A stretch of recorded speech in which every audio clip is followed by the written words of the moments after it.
Hello my dear students, welcome back to my YouTube channel maths PSN. तो देखिए आज हम लोग पढ़ने वाले हैं कोनिक सेक्शन। जैसा कि आपने देखा होगा पिछले लेक्चर में हम लोग ने सर्कल पढ़ा था। आज हम लोग पढ़ने वाले हैं उसी के आगे कोनिक सेक्शन। तो क्या कोनिक सेक्शन में तीन पार्ट होंगे आपका, पैराबोला, इलिप्स और हाइपरबोला। तो आज हम लोग कंप्लीट करेंगे पैराबोला, फिर नेक्स्ट लेक्चर में पढ़ेंगे इलिप्स, फिर उसके बाद पढ़ेंगे हाइपरबोला। तो चलिए स्टार्ट करते हैं। सबसे पहले स्टार्ट करते हैं हम लोग कोनिक सेक्शन किसे कहते हैं और इसका जनरल फॉर्म क्या होता है। फिर इसके बाद स्टार्ट करते हैं कि पैराबोला किसे कहते हैं। तो देखिए कोनिक सेक्शन किसे कहते हैं, यानी कि सांको परिच्छेद किसे कहते हैं। किसी समतल पर कोई बिंदु इस प्रकार गति करे कि उसकी किसी एक बिंदु से और किसी एक सरल रेखा से दूरी का अनुपात अगर समान है, निश्चित है, तो उसको कोनिक सेक्शन कहते हैं। अब ये कोनिक सेक्शन तीन प्रकार के हो सकते हैं। अगर कोई बिंदु, क्या बोला, कोई पॉइंट इस प्रकार मूव कर रहा है, जैसे मान लीजिए एक पॉइंट इस तरह से मूव कर रहा है कि उसकी इस पॉइंट से और इस एक स्ट्रेट लाइन से जो डिस्टेंस है वो समान अनुपात में हो, यानी कि यहाँ से यहाँ तक का डिस्टेंस और इसी पॉइंट से इस लाइन का डिस्टेंस का जो रेशियो है, इसी प्रकार यहाँ से कोई भी इसका एक पॉइंट ये ले लो और इस पॉइंट से इसका डिस्टेंस ले लो। तो ये अगर इसका डिस्टेंस, मान लीजिए इसका रेशियो 1/2 है या 3/2 है या 2/3 है और इसका भी 2/3 है, कोई भी पॉइंट ले लो, इसका भी 2/3 है, अगर रेशियो सेम है 2/3 2/3 2/3, तो ये कोनिक सेक्शन कहलाएगा, अदरवाइज कोनिक सेक्शन नहीं कहलाएगा। अगर रेशियो जो है वो 1 है, जो रेशियो होता है उसे इसेंट्रिसिटी कहते हैं। क्या कहते हैं? इसेंट्रिसिटी। मान लीजिए ये भी 5 सेंटीमीटर आ रहा है, ये भी 5, इसी प्रकार ये दोनों भी बराबर आ रहे हैं 6 6, इसी प्रकार मान लीजिए ये दोनों 7 7 आ रहे हैं। अगर बराबर हो गए इन दोनों का रेशियो, यानी कि इसेंट्रिसिटी आपका 1 है, इसका रेशियो भी 1 है, इनका रेशियो भी 1 है, इसका रेशियो भी 1 है, यानी कि इसेंट्रिसिटी इक्वल हो गई, 1 है, सेम आना चाहिए तो कोनिक सेक्शन कहलाएगा। और जो रेशियो होता है इन दोनों का, उसको हम लोग क्या कहते हैं? इसेंट्रिसिटी। तो इसेंट्रिसिटी यदि 1 है तो आपका पैराबोला कहलाएगा। इसेंट्रिसिटी अगर 1 से कम है तो इलिप्स कहलाएगा। इसेंट्रिसिटी अगर 1 से अधिक है तो हाइपरबोला कहलाएगा। तो यहाँ पर हम लोग क्या पढ़ने वाले हैं? इसेंट्रिसिटी 1 होगी, क्योंकि हम लोग आज पढ़ेंगे पैराबोला, यानी यहाँ से कोई भी पॉइंट पैराबोला का ले लो, वहाँ से इस स्ट्रेट लाइन की जो डिस्टेंस होगी वो इक्वल होगी, इसेंट्रिसिटी तभी 1 कहलाएगा। इसका रेशियो कितना होना चाहिए? 1 होना चाहिए, तो ये पैराबोला कहलाएगा। और इसका रेशियो 1 होने का मतलब क्या हुआ कि ये दोनों इक्वल होने चाहिए। अगर ये 5 सेंटीमीटर है तो ये भी 5 सेंटीमीटर है। इतनी बात क्लियर हो गई। अब ये जो पॉइंट होता है उस पॉइंट को हम लोग कहते हैं फोकस, और ये जो लाइन होती है इसको हम लोग कहते हैं डायरेक्ट्रिक्स। फोकस से इस पे परपेंडिकुलर लाइन खींच दीजिए तो उसको हम लोग कहते हैं एक्सिस। और ये जो एक्सिस, जो भी कोनिक सेक्शन बनेगा, चाहे इलिप्स है, चाहे हाइपरबोला हो, चाहे ये पैराबोला हो, जो भी बनेगा जिस पॉइंट पे इंटरसेक्ट करेगा उसको हम लोग वर्टेक्स कहेंगे। क्या कहेंगे? वर्टेक्स। यानी कि इसको हम लोग फोकस कहेंगे, इसको हम लोग डायरेक्ट्रिक्स कहेंगे, और जो भी डायरेक्ट्रिक्स, जो भी फोकस से डायरेक्ट्रिक्स पर परपेंडिकुलर लाइन खींचेंगे, जिस पॉइंट में कोनिक सेक्शन को इंटरसेक्ट करेगी, उसको हम लोग वर्टेक्स कहेंगे। और इसको हम लोग एक्सिस कहेंगे, जो लाइन है उसको क्या कहेंगे? एक्सिस कहेंगे। ये डायरेक्ट्रिक्स हो गई, ये एक्सिस हो गई, ये वर्टेक्स हो गया और ये फोकस हो गया। और इसेंट्रिसिटी इन दोनों का रेशियो कहलाएगा, तो पैराबोला में सदैव 1 होगा। और इसेंट्रिसिटी याद रखिएगा 0, इलिप्स में 0 से 1 के बीच में होगा, निगेटिव हो नहीं सकता है। लेस देन 1 का मतलब 0 से 1 के बीच में। और हाइपरबोला की इसेंट्रिसिटी सदैव 1 से अधिक होगी, यानी कि 1.1 भी हो सकती है, 1.6 भी हो सकती है, 2 भी, 3 भी, 4 भी, इस प्रकार से कुछ भी हो सकती है। तो ये आपका आ गया पैराबोला। क्लियर है इतना? इसको हम लोग क्या कहेंगे? पैराबोला कहेंगे। तो चलिए इसे स्टार्ट करते हैं। इसके बाद आगे यहां पर देखिए, कोनिक सेक्शन एक इक्वेशन लिख रहे हैं general form, ax² plus by² plus 2hxy ax² plus by² plus 2hxy plus कितना आ जाएगा? 2gx plus 2fy plus c is equal to 0। ये एक फॉर्म होता है।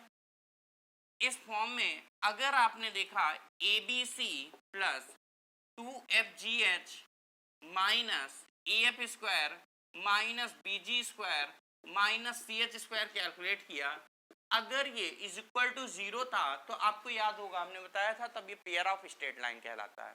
ये आपने पेयर ऑफ स्ट्रेट लाइन में पढ़ा था कि एक जनरल फॉर्म ये है और अगर इसमें A B C plus 2fgh minus F square minus BG square minus C H square सबसे पहले कैलकुलेट करना पड़ेगा।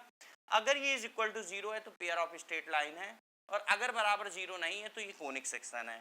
तो आज हम लोग कोनिक सेक्शन कर रहे हैं, तो आज हम लोग क्या करेंगे, does not equal to zero होएगा तो ये कोनिक सेक्शन कहलाएगा। इसके अलावा अगर A is equal to B है और H is equal to zero है तो ये सर्कल कहलाएगा। याद करिए सर्कल में हम लोग ने यही पढ़ा था, ए और बी ये दोनों बराबर होना चाहिए। अगर ये दोनों 3 3 है तो 3 से डिवाइड कर लीजिए, तो x square plus Y square plus 2gx plus 2fy plus C is equal to zero के फॉर्म में आपको इक्वेशन मिल जाएगी जो कि सर्कल की है। एच क्या होना चाहिए, जीरो होना चाहिए। तो इतना हो गया। तो ये टर्म नहीं होता है सर्कल में और ये दोनों बराबर होते हैं तो उससे डिवाइड कर दिया जाता है, तो x square plus Y square plus 2gx plus 2fy plus c बराबर जीरो के फॉर्म में दिखती है, वो सर्कल की इक्वेशन होगी। पेयर ऑफ स्ट्रेट लाइन में क्या आपको बताया था कि पेयर ऑफ स्ट्रेट लाइन में इसकी वैल्यू कैलकुलेट करना पड़ेगा, ये इज इक्वल टू जीरो होगा। फिर H square minus A B is equal to zero है कि लेस देन जीरो है कि ग्रेटर देन जीरो है, उससे पता करते हैं pair of straight line real है, कोइंसिडेंट है, डिस्टिंक्ट है, इमेजिनरी है, कैसी पेयर ऑफ स्ट्रेट लाइन है, फिर उससे पता करते हैं। तो वो सारा हम लोग पेयर ऑफ स्ट्रेट लाइन में पढ़ चुके हैं। आज हम लोग कोनिक सेक्शन पढ़ रहे हैं, तो इतना does not equal to zero आएगा, तो यानी कि कोनिक सेक्शन होगा। अब कोनिक सेक्शन में पैराबोला है कि इलिप्स है कि हाइपरबोला है, ये चेक करने के लिए हम लोग H square minus A B check करते हैं। यदि H square minus A B is equal to zero है तो ये पैराबोला कहलाएगा। क्या कहलाएगा, पैराबोला। इसी प्रकार अगर H square minus A B is less than zero है तो ये इलिप्स कहलाएगा। क्या कहलाएगा, इलिप्स कहलाएगा। और ये H square minus A B is greater than zero हो गया तो ये हाइपरबोला कहलाएगा। हाइपरबोला कहलाएगा। ये आपका परवलय कहलाता है, ये आपका दीर्घवृत्त कहलाएगा, और ये आपका हाइपरबोला यानी अति परवलय कहलाएगा। इतनी बात क्लियर हो गई। तो चलिए स्टार्ट करते हैं। पैराबोला, पैराबोला के लिए H square minus A B is equal to zero होगा।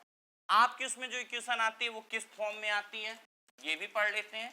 देखिए ये आपके उसमें 4 फॉर्म में आएगी, यानी कि पैराबोला हम लोग पढ़ने वाले हैं जिसकी इसेंट्रिसिटी 1 होगी, ठीक है। और इसके बाद सर्कल की अगर इसेंट्रिसिटी पूछे तो सर्कल की इसेंट्रिसिटी 0 होती है, क्योंकि इसकी जो डायरेक्ट्रिक्स होती है वो इनफाइनाइट में होती है। क्लियर, डायरेक्ट्रिक्स कहाँ होती है, इनफाइनाइट में होती है, इसलिए इसकी इसेंट्रिसिटी कितनी होती है, 0 होती है। चलिए अब हम लोग पढ़ने वाले हैं पैराबोला। क्या पढ़ेंगे, पैराबोला। तो पैराबोला तो 4 तरीके के होते हैं। कौन कौन से होते हैं, पहला हम लोग पढ़ेंगे Y square is equal to 4x के फॉर्म में, Y square is equal to 4x। फिर आएगा Y square is equal to minus 4x।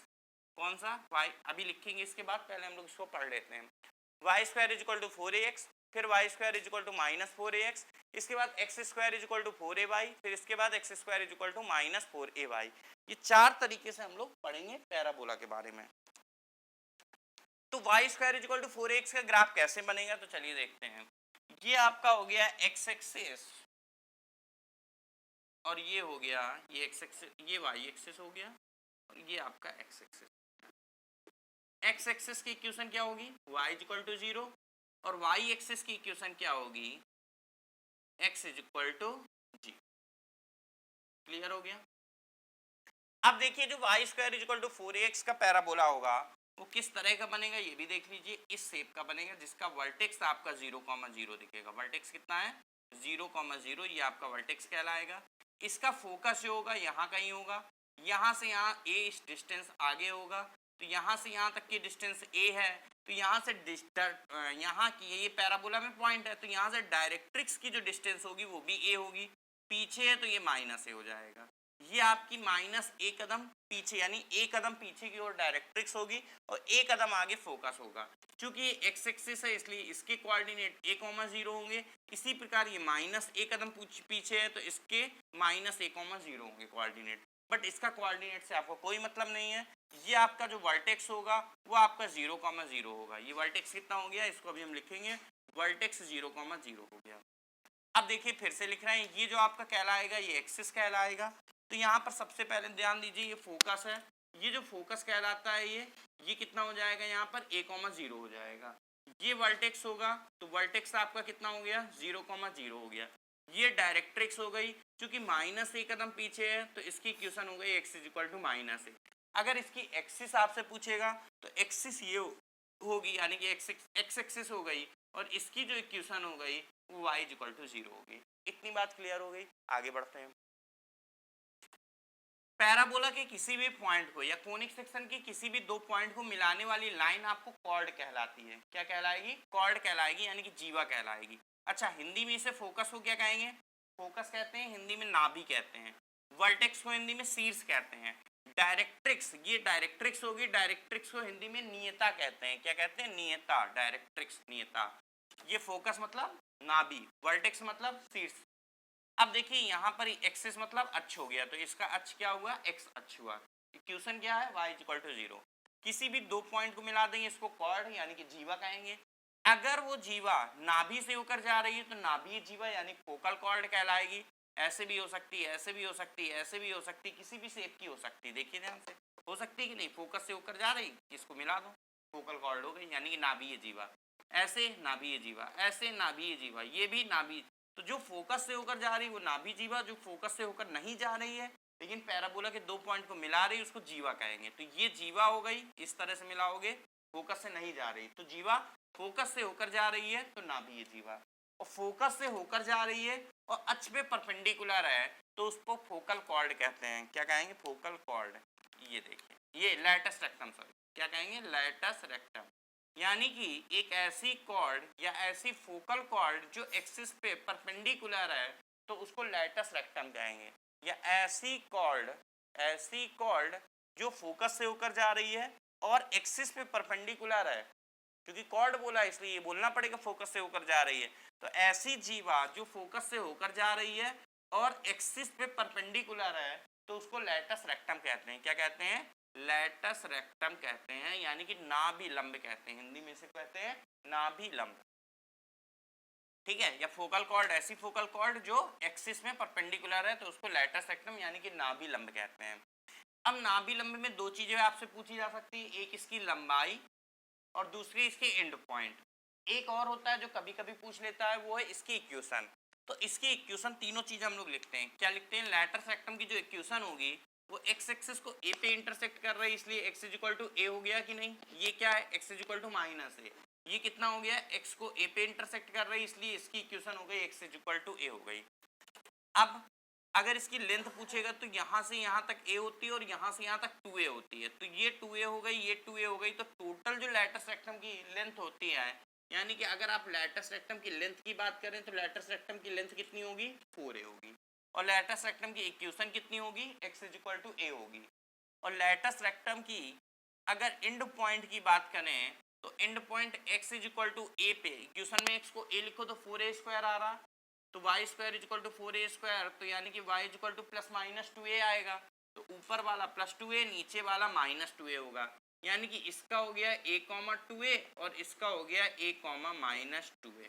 ये दोनों बातें समझ में आई। एंड पॉइंट क्या क्या हो गए? a कॉमा 2a और a कॉमा माइनस 2a। तो ये दो पॉइंट आपको याद रखना पड़ेगा, a कॉमा 2a और a कॉमा माइनस 2a। ठीक है, आगे बढ़ते हैं।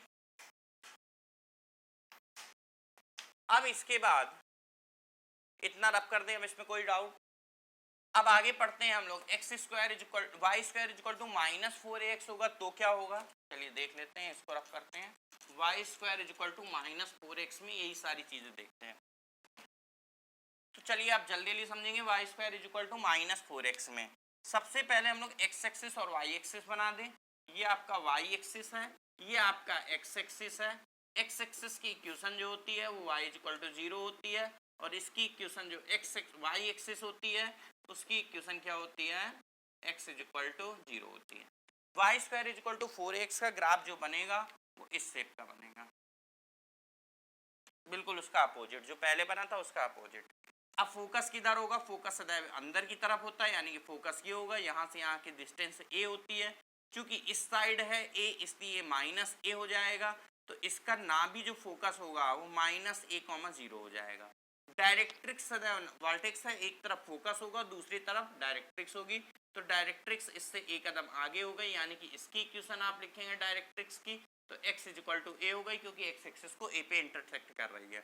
इसका एक्सिस क्या होगा? इससे इस पे परपेंडिकुलर लाइन खींच तो यही आपकी एक्सिस कहलाती है, यानी कि एक्सिस आपकी हो गई y इज इक्वल टू 0 आपकी एक्सिस हो गई, यानी कि x एक्सिस हो गई।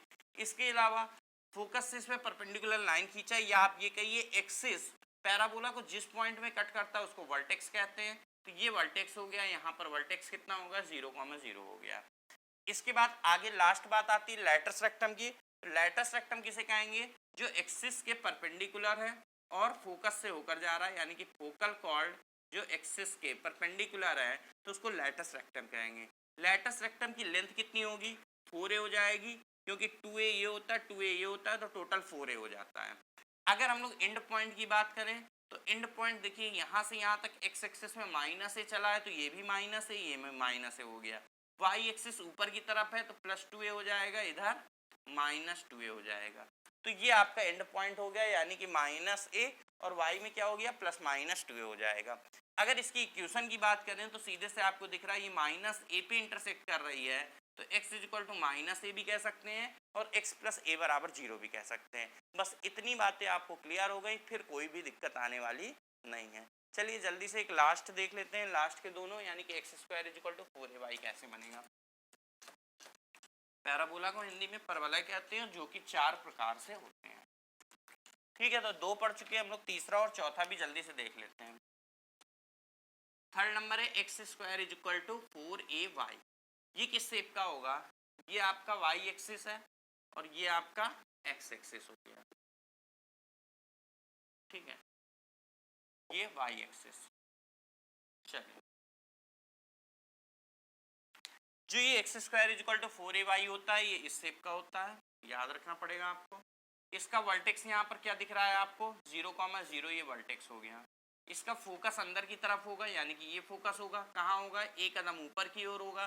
तो जो फोकस के कोऑर्डिनेट होंगे ध्यान रखिएगा, इस बार a,0 नहीं होगा, 0,a होगा। वर्टेक्स तो 0,0 होगा। डायरेक्ट्रिक्स एक कदम नीचे की ओर होगी, क्योंकि नीचे है तो इसलिए -a हो जाएगा। और ये y एक्सिस को इस बार कहाँ कट कर रही है -a पे, इसलिए डायरेक्ट्रिक्स की इक्वेशन क्या हो गई, y = -a हो गई। अब एक लास्ट बात आती है एक्सिस। एक्सिस कितना हो गया, y एक्सिस, यानी कि x = 0, एक्सिस ये कहलाएगा। इसके बाद मतलब फोकस से डायरेक्ट्रिक्स परपेंडिकुलर लाइन जिस पॉइंट में इंटरसेक्ट करती है उसको वर्टेक्स कहते हैं, और जो परपेंडिकुलर लाइन होती है उसको एक्सिस कहते हैं। ठीक है, तो ये वर्टेक्स हो गया, ये एक्सिस हो गया। अब हम लोग बात करते हैं इसके लैटस रेक्टम की। तो लैटस रेक्टम चलिए थोड़ा सा अलग पेन से बनाते हैं। ये आपका लैटस रेक्टम हो गया। लैटस रेक्टम की लेंथ हर केस में कितनी होगी, सभी केस में 4 है। चारों केस में लेंथ कितनी होगी 4 है। इसकी जो इक्वेशन हो गई ये साफ साफ दिख रहा है, y एक्सिस को a पे इंटरसेक्ट कर रहा है तो इसकी इक्वेशन हो गई y = a। इसमें 3 चीजें हो गई, लेंथ हो गई, इक्वेशन हो गई और एंड पॉइंट हो गया। एंड पॉइंट कितना होगा, एंड पॉइंट के लिए y एक्सिस इस बार a है, दोनों केस में y एक्सिस कितना है a है।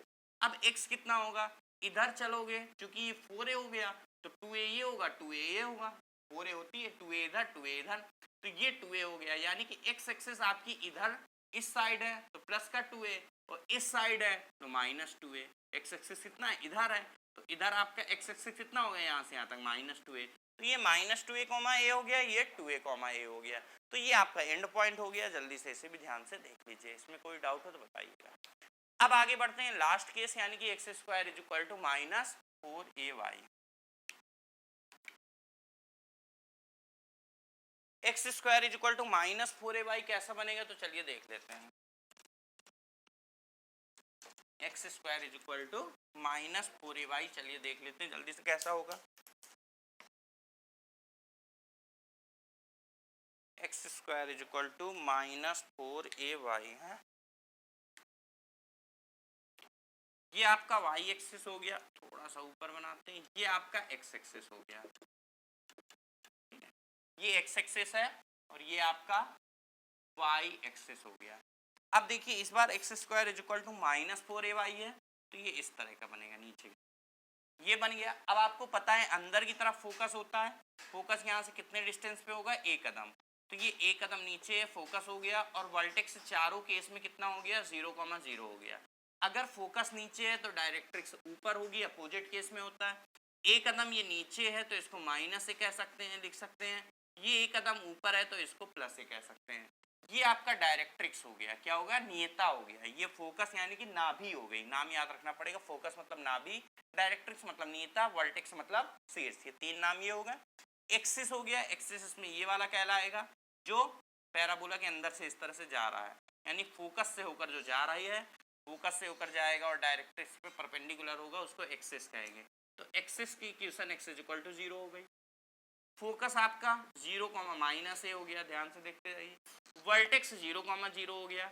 डायरेक्ट्रिक्स की equation y is equal to a हो गई। इतना क्लियर हो गया, देख लीजिए। फोकस 0, -a, वर्टेक्स 0, 0 और डायरेक्ट्रिक्स यानी नेता आपकी y is equal to a हो गई। अब बात करते हैं लाइट एक्सिस क्या हो गया, x इज इक्वल टू 0। इतना क्लियर हो गया। अब लैटस रेक्टम आपका ये वाला होगा, फोकस से होकर जाएगा और एक्सिस पे परपेंडिकुलर है, तो ये कितना हो जाता है 2a। लेंथ हम बता चुके हैं, लेंथ कितनी होगी हर केस में, चारों केस में लेंथ होगी, लैटस रेक्टम की जो लेंथ होती है वो 4a होती है। अगर इसकी इक्वेशन लिखेंगे तो इक्वेशन भी बड़े आराम से लिख सकते हैं, क्या कि ये y एक्सिस को -a पे इंटरसेक्ट कर रही, तो y is equal to -a हो गया, या इसको y plus a is equal to 0 भी कह सकते हैं। अब बात करते हैं हम लोग इसके एंड पॉइंट की। इसमें तीन चीजें होती हैं, लेंथ चारों केस में 4a हो गई, ये अलग अलग होती है इक्वेशन। तो इक्वेशन कितनी हो गई यहाँ पर, y एक्सिस को -a पे इंटरसेक्ट कर रहा है, तो y equal to -a equation हो गई। एंड पॉइंट आप देखिए ध्यान से, ये -a कदम नीचे है, तो यानी कि जो y कोऑर्डिनेट होगा वो -a होगा। y कोऑर्डिनेट कितना होगा दोनों केस में, -a। अब देखिए यहाँ पर, यहाँ देखिए यहाँ पर x कोऑर्डिनेट आता है, तो x कोऑर्डिनेट यहाँ से 2a कदम इधर है, राइट साइड में है, देखो राइट साइड में है, तो इसका मतलब क्या हुआ कि ये +2a होगा और इधर वाला -2a होगा, तो ये -2a हो जाएगा और इधर वाला +2a हो जाएगा, ये +2a होगा, ये पीछे तो -2a। तो एंड पॉइंट आपके जो आ गए वो +-2a, -a आ गए।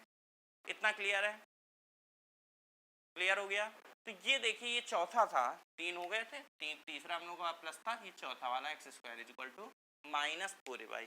तो ये आपने 4 केस समझा, चौथा केस भी आई होप सभी को क्लियर हो गया होगा। अब एक सिंपल सी बात बता दीजिए कि अगर आपका फोकस ये है, ये क्या है, फोकस है, और डायरेक्ट्रिक्स आपकी मान लीजिए ये है, ये क्या है, डायरेक्ट्रिक्स, यानी कि हिंदी में कहते हैं नियता, और ये आपका फोकस है यानी कि नाभि। जल्दी से आप लोग सोचिए मनी मन कि पैराबोला किस शेप का बनेगा, बस इतनी सी बात है, पैराबोला किस शेप का बनेगा। तो सिंपल सी बात है, फोकस पे परपेंडिकुलर लाइन खींचेंगे तो ये आपका एक्सिस कहलाएगा, इन दोनों का जो मिड पॉइंट होगा वो वर्टेक्स होगा, मिड पॉइंट होगा। और अगर आपको वर्टेक्स पता है, एक्सिस पता है, तो जो पैराबोला बनेगा वो इस शेप का बनेगा। तो ये बात आपको क्लियर होनी चाहिए, पैराबोला कैसा बनेगा, पैराबोला इस शेप का बनेगा। ये वो चारों केस में कोई भी केस नहीं आएगा, क्योंकि इसका जो एक्सिस है वो एक्स एक्सिस और वाई एक्सिस में कोई भी नहीं है। तो ये आपका पैराबोला बन गया, ये आपका वर्टेक्स हो गया, फोकस हो गया, डायरेक्ट्रिक्स हो गया, फोकस से जाएगा तो ये लैटस रेक्टम हो गया, ये दोनों पैरेलल होते हैं और ये उसके परपेंडिकुलर होता है।